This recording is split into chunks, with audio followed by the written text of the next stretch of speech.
Ahoy, and we're back for part 3 of the Android programming tutorial. Now, in this video, we're going to cover a few things actually. We're going to cover basic style improvements. We're going to cover adding your own app icon to your app. We are going to cover playing sound from your application. So if you wanted to play like sound, or maybe you want to play a video, but in this case, because it's a yoga app, we're going to play a sound. It's going to be like ping. We're going to cover that.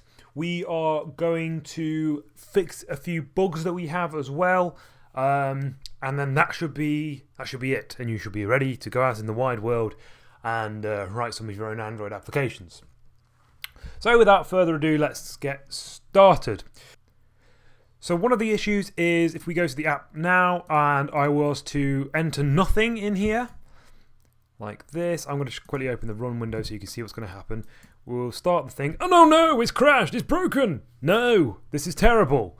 And the reason it's crashed is because when we did the first video, we actually omitted something.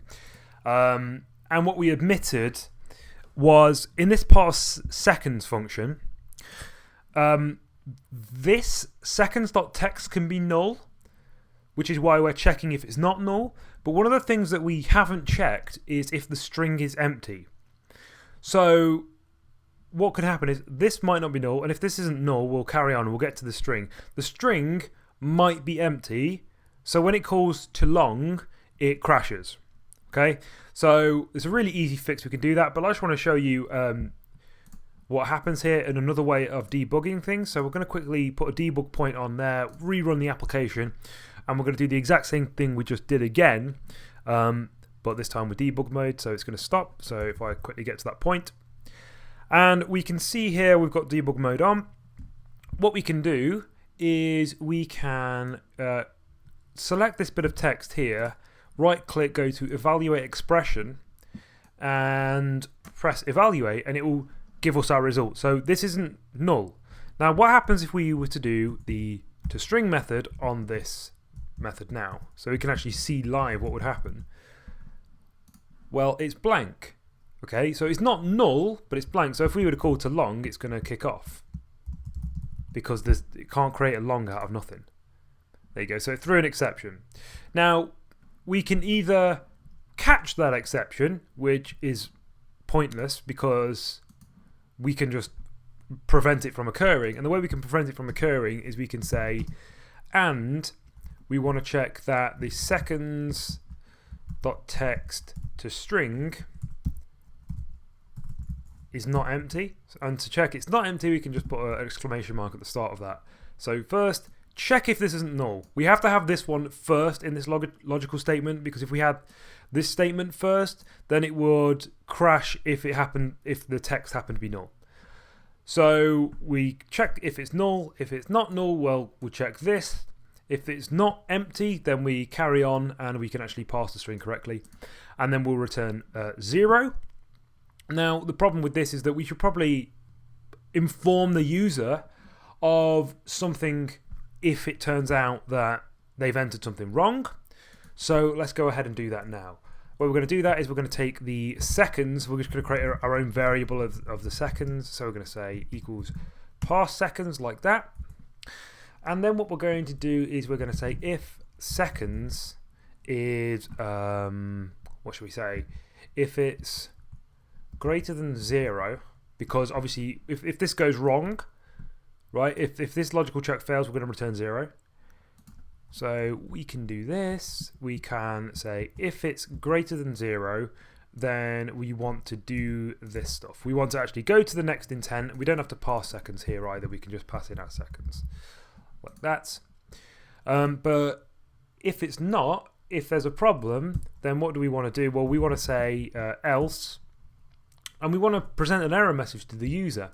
Well, what Android allows us to do is create something called the snack bar, which you would have seen in the first video, but we did delete it straight away because we didn't need it at the time. To create one of those, we can say snack bar dot make, pass in the view, so the view that we're getting up here, and we can pass in a message. So we can say please enter a number of seconds, and then we also need to pass in the snack bar dot length long, so it tells us how long we can make the snack bar, and also we have to call the dot show method over here. Great, so let's run the app again. So we were running it in debug mode, let's run it normally now. It's going to launch, come over here. Oh, that doesn't look right. Okay, it's working. And if we were to not enter anything again, what happens? It tells us down here, it says please enter a number of seconds. It gives us a helpful little reminder or notification of what we should actually do in that case. So that's all working now. Great, so what shall we do next? Well, what we can do next is we can change the logo of the application. So if we have a look now, the logo, it's this application over here. The logo is just the standard Android logo. We haven't actually added our own yet.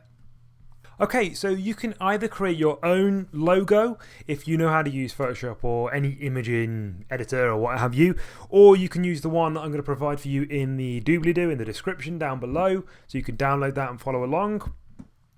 The way we actually create a logo once we actually have a file is we go over to here and in the res folder. If you remember from the previous one, we said that the map folder contained our app logo for use on the home screen.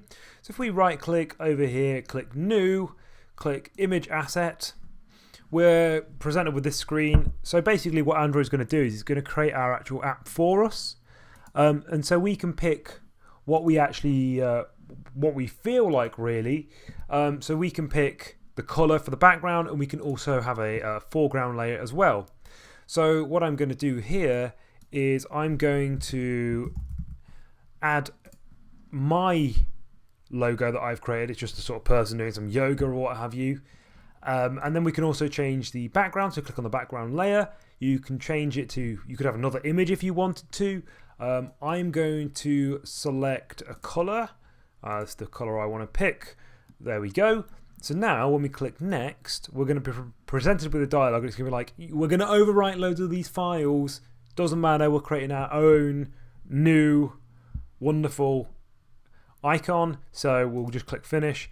And bloody hell, that was easy.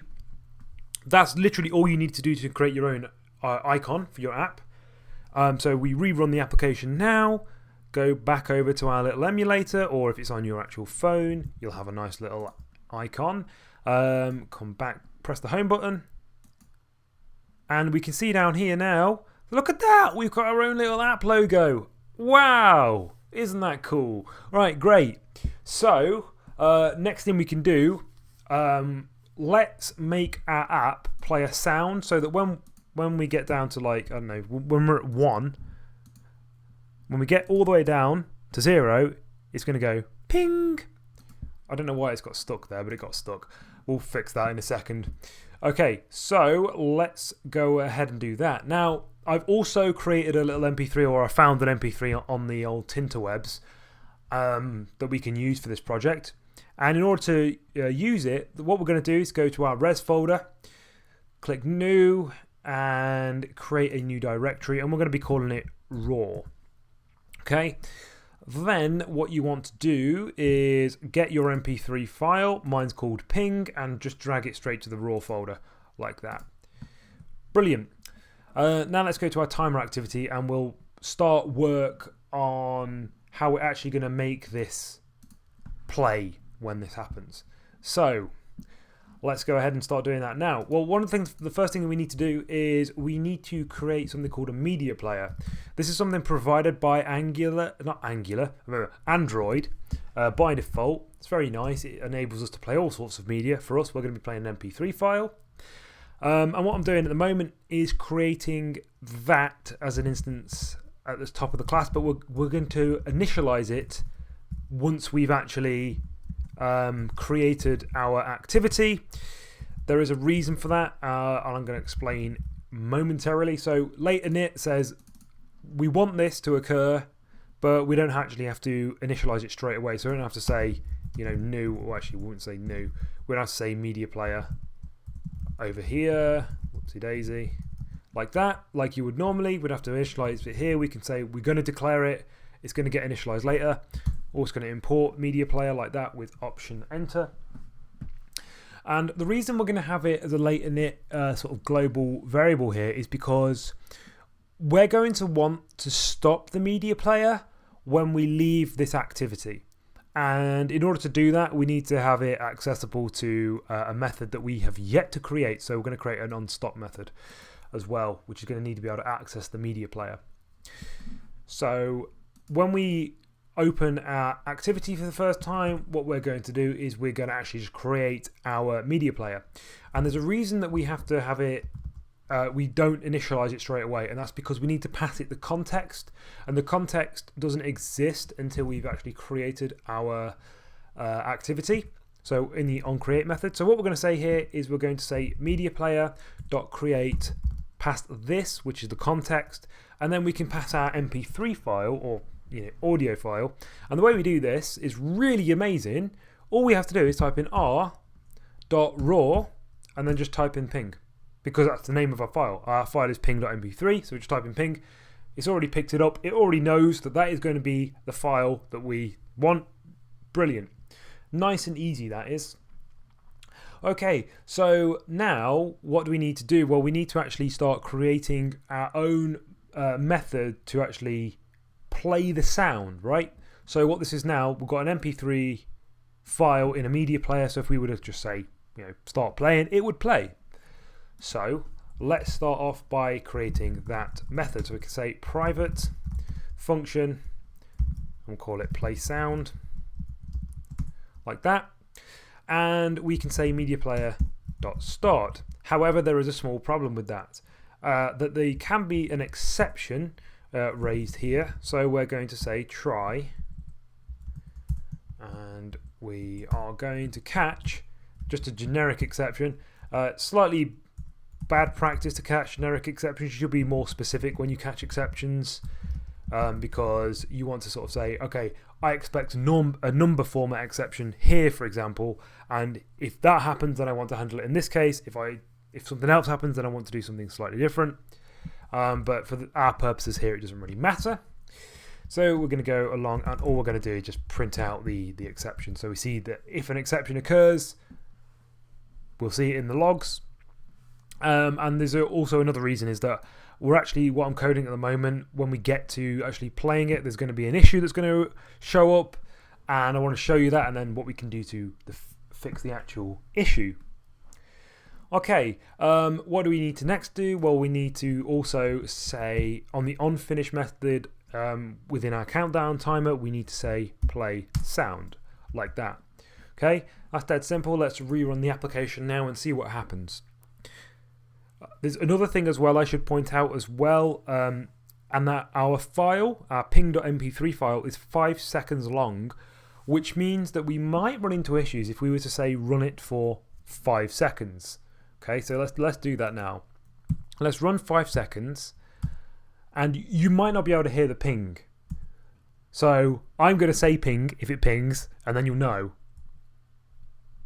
It pinged. Okay, it pinged. So we're going to try and see if it pings again. And, oh no, it didn't ping. Now, there is a reason for it not pinging. And the reason is that it's because it's 5 seconds long. It's also just pinged again, and there's a reason for that as well. So I'm going to stop that so it doesn't just carry on pinging, because that would be quite annoying. The reason is that it's still playing the sound when we call the play sound method the second time. So when we get down to the second 5, it's still just at the end of playing the sound, so it's not going to play it again. So what we really need to do here is we need to say to the user, look, you can't have seconds less than 5.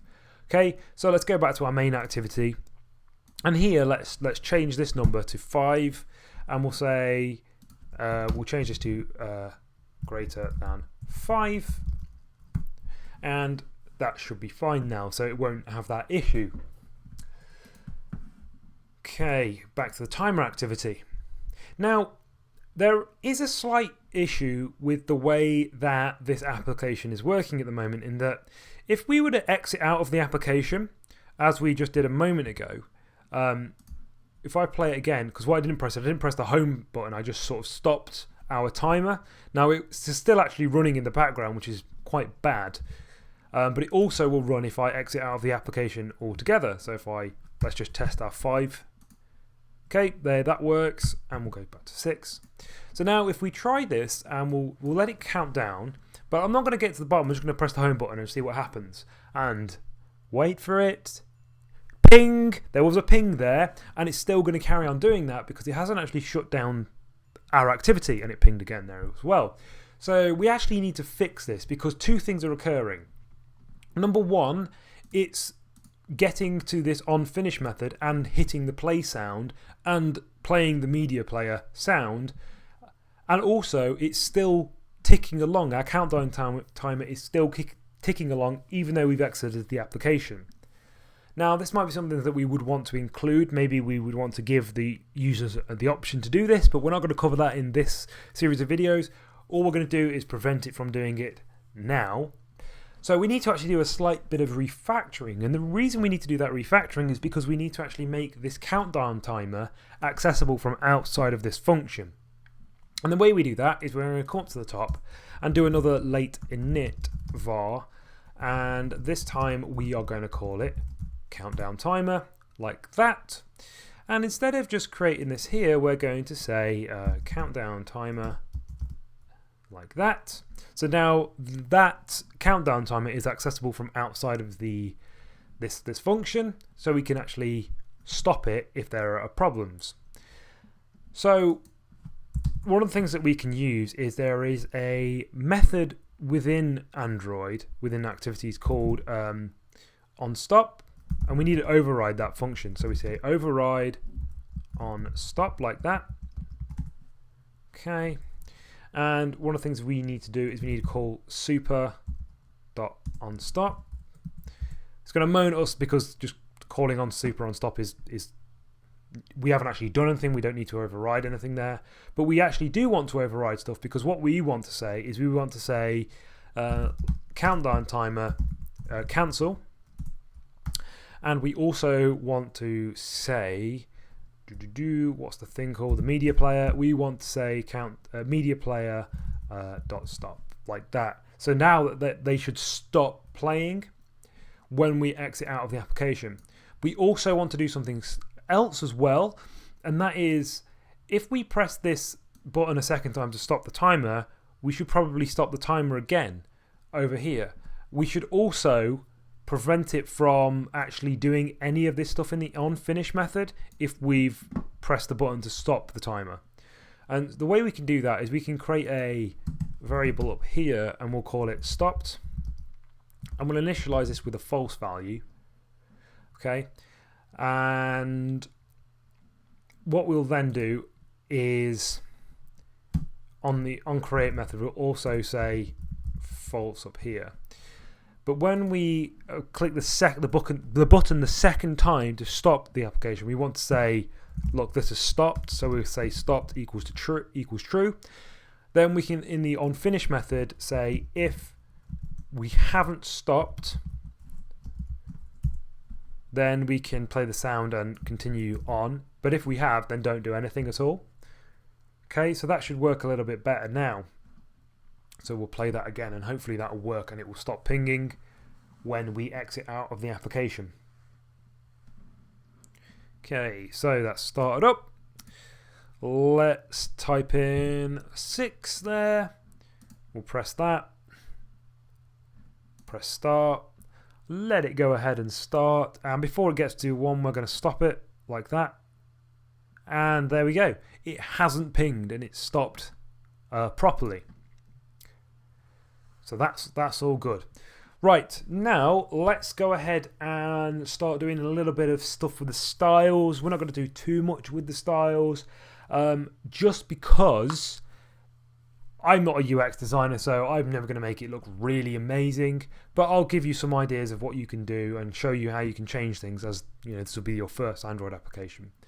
So what we can do is we can go over to the values folder in the res directory, go to colors, and we can start changing some things like the colors. So at the moment we can see Android Studio is being quite helpful in showing us what colors we have.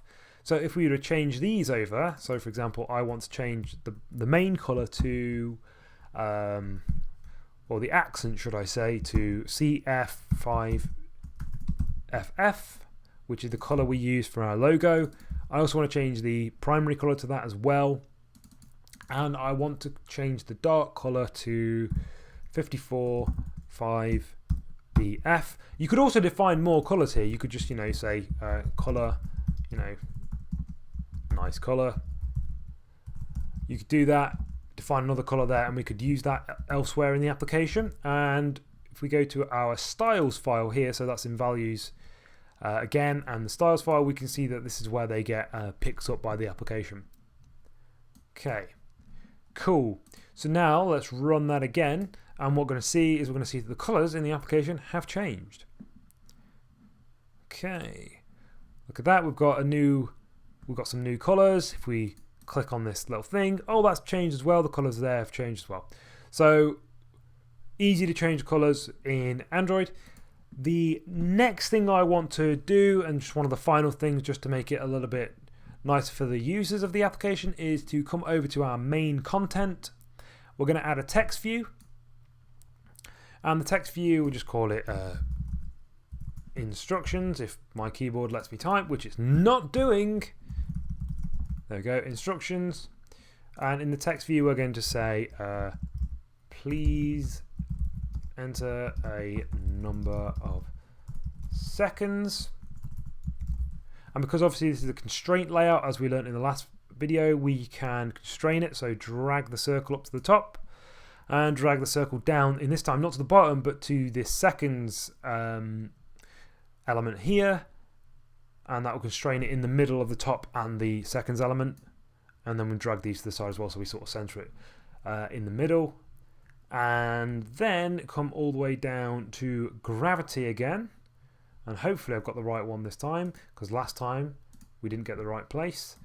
Click center, that will center the text. We also want to make the text a little bit bigger, so I think maybe something like 32 SP. That should probably work quite nicely.